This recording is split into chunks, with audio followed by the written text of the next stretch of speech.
আসসালামু আলাইকুম এভরিওয়ান। আমার আরেকটা নতুন ভিডিওতে আপনাদের সবাইকে স্বাগতম। আজকে করলাম হচ্ছে একদম খুবই সহজভাবে একটি পায়েসের রেসিপি করলাম।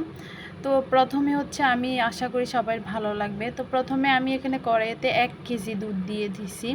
আমার দুধটা হচ্ছে আমি অনেক আগেই বের করে রাখছি, তার কারণে আমি জাল দিয়ে রাখছি। তো আমি হচ্ছে 1 কেজি দুধের সাথে এখানে 200 গ্রাম পানি দিয়েছি, দিয়ে হচ্ছে জাল দিয়ে রেখেছি। তো দুধটা যেহেতু আগে থেকে জাল করা ছিল, আমি আর এখানে বেশি জাল করলাম না, একটু ভালো করে গরম হলে আমি চালটা দিয়ে দিব।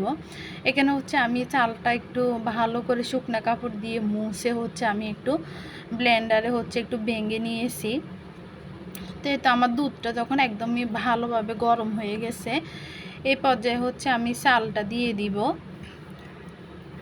আমি হচ্ছে সম্পূর্ণ চালটা দিয়ে হচ্ছে এবার একটু পরিমাণ মতো লবণ দিয়ে দিব, কারণ যে কোনো মিষ্টি খাবারে হচ্ছে আমার কাছে মনে হয় একটু লবণ দিলে খাবারের টেস্টটা অনেক বেশি মানে ভালো হয়। অনেকেই হচ্ছে পছন্দ করে না, কিন্তু আমাদের পছন্দ। তা আমি খুবই সিম্পলভাবে একদম হাবি জাবি কেওড়া জল টল বা অনেক বাদাম টাদাম না দিয়ে হচ্ছে একদম সিম্পলভাবে পেস্তা বাদাম দিয়ে করছি। এভাবেই করলে হচ্ছে আমার মেয়ে খেতে পছন্দ করে, বেশি বাদাম দিলে একদমই পছন্দ করে না। তো হচ্ছে এই তো আমার চালটা দেওয়ার পরে চালটা একদম খুব ভালোভাবে ফুটে যখন একদম প্রায় 80% মতো সিদ্ধ হয়ে গেছে, তখন হচ্ছে আমি এখানে পেস্তা বাদামটা আগে থেকে ভাজা ছিল সেটা দিয়ে দিব। আর দিব হচ্ছে আমি এখন এই পর্যায়ে চিনি দিব।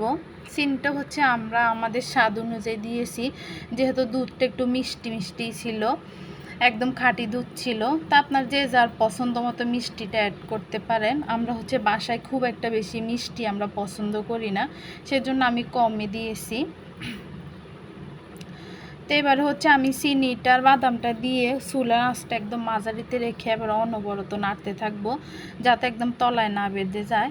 বেশি হচ্ছে একটু চুলার আঁচ হাই হিটে রাখলে তলায় বেঁধে যাবে, তখন আর খেতে একদমই ভালো লাগবে না, টেস্টটা নষ্ট হয়ে যাবে।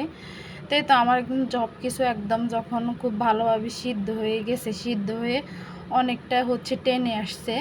তো এই পর্যায়ে দেখেন, এই পর্যায়ে হচ্ছে আমি এবারে নামিয়ে নিব, নইলে হচ্ছে বেশি আরেকটু ঘন করে নামালে পরে আর বেশি ঘন হয়ে যাবে, আঠালো হয়ে যাবে, খেতে ভালো লাগবে না। তো এই হচ্ছে আমার পায়েসের ফাইনাল লুক। অনেক বেশি মজা হয়েছিল, সব একদম দুধ মানে বেশি দুধ দেওয়ার কারণে চালটা ছিল অল্প। আমি হচ্ছে 1 কেজি দুধের সাথে চায়ের কাপে 1 কাপ হচ্ছে চাউল দিয়েছিলাম, আতপ চাউলে।